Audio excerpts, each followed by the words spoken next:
అక్టోబరులోగా పురపోరు, SC ఎస్టీలకు నష్టం లేకుండా బీసీ వర్గానికి 34% కోట, పట్టణ స్థానికంలో 33.33% కోట, జిల్లా పరిషత్తులు 28కి పెంపు, జగన్ హయాంలో తెచ్చిన 2 డిప్యూటీ మేయర్ల విధానానికి స్వస్తి, వైసీపీ మద్యం బ్రాండ్స్ పేర్ల మార్పు. జిల్లా పరిషత్తులు 28కి పెంపు, ఓకే.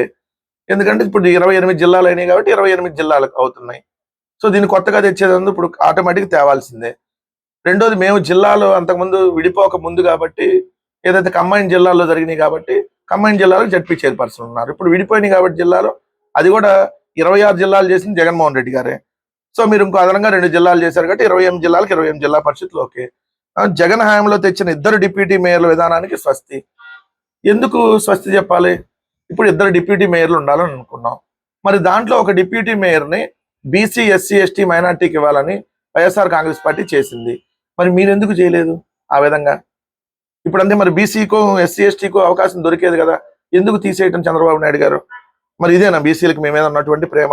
రెండోది, వ్యతిరేక ప్రచారాన్ని తిప్పికొట్టాలి. సోషల్ మీడియాలో వస్తున్న వ్యతిరేక ప్రచారం అంట. అసలు మీకంటే వ్యతిరేక ప్రచారం చేసేవాడు ఎవడన్నా ఉంటాడా? మొత్తం ఫేక్ పార్టీ, ఫేక్ ప్రాపగాండా చేసేటటువంటి ఫేక్ గాళ్ళు మొత్తం మీ దగ్గర పెట్టుకొని ఐటీడీపీ అనేటటువంటి ఒక ఉగ్రవాద సంస్థ నడుపుతూ మీరు ఈరోజు నీతి వాక్యాలు చెప్తే ఎట్లా? 2, వైసీపీ హయాంలో 3 క్యాపిటల్స్ వంటి పిచ్చి పిచ్చి పేర్లను మద్యం బ్రాండ్గా పెట్టి ప్రమోట్ చేశారని, అలాంటి పేర్లను తీసేయాలని సూచించారు. అసలు ఈ ప్రచారం చేసింది మీరే. 3 క్యాపిటల్స్ అనేటటువంటి మందు లేదు బ్రాండ్. మేము ఎటువంటి కొత్త బ్రాండ్ కానీ కొత్త డిస్టరీ కానీ తేలా. మీరే ఇష్టం వచ్చినట్టుగా ఏదైతే సోషల్ మీడియాలో అమరావతి అనేటటువంటి మందు, 3 క్యాపిటల్స్ అనేటటువంటి మందు ఇవన్నీ ఉన్నాయని చెప్పి ప్రచారం చేసింది మీ దొంగల టీడీపీ పార్టీయే.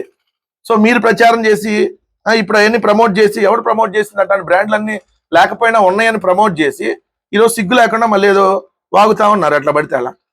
ఇంకోటి, ప్రపంచం చూపు రాష్ట్రం వైపు చూస్తుందంట. పెట్టుబడిలో 2వ స్థానానికి ఏపీ అంట. పెట్టుబడిలో 2వ స్థానానికి కాదు, 2 కంపెనీలు వచ్చినాయి ఏపీకి. 2 సంవత్సరాల్లో 2 కంపెనీలు. పెట్టుబడుల్లో లాస్ట్ ప్లేస్ లో ఉన్నాం మనం. ఉన్న కంపెనీలు ఆల్రెడీ మన 12,000 కోట్ల పెట్టుబడులు. మీ రాష్ట్రం వద్దు, మీ రెడ్ బుక్ దండం, మీ భూములు వద్దు, మీరు ఇచ్చే రాయితీలు వద్దని చెప్పి దండం పెట్టి వెనక్కి వెళ్ళినాయి. మీరేమో ఇక్కడ 24 నెలలు అన్ని సాధించేసాం, పెట్టుబడిలో 2వ స్థానంలో ఉన్నామని చెప్పి ఏదైతే డబ్బా కొడతాం. ప్రతిరోజు అబద్ధాలు తప్ప ఒక్క రోజన్నా నిజం ఏడ్చి సచ్చినాయి ఈ కూటమి పార్టీలు అంటే? రోజు అబద్ధాలతోనే కాలం వెళ్ళబుచ్చి ప్రజల్ని ఏదైతే అబద్ధాల్లోకి డైవర్ట్ చేస్తున్నటువంటి కార్యక్రమం తప్ప ఇంకోటి లేదనేది స్పష్టంగా మరోసారి తెలుస్తా ఉంది.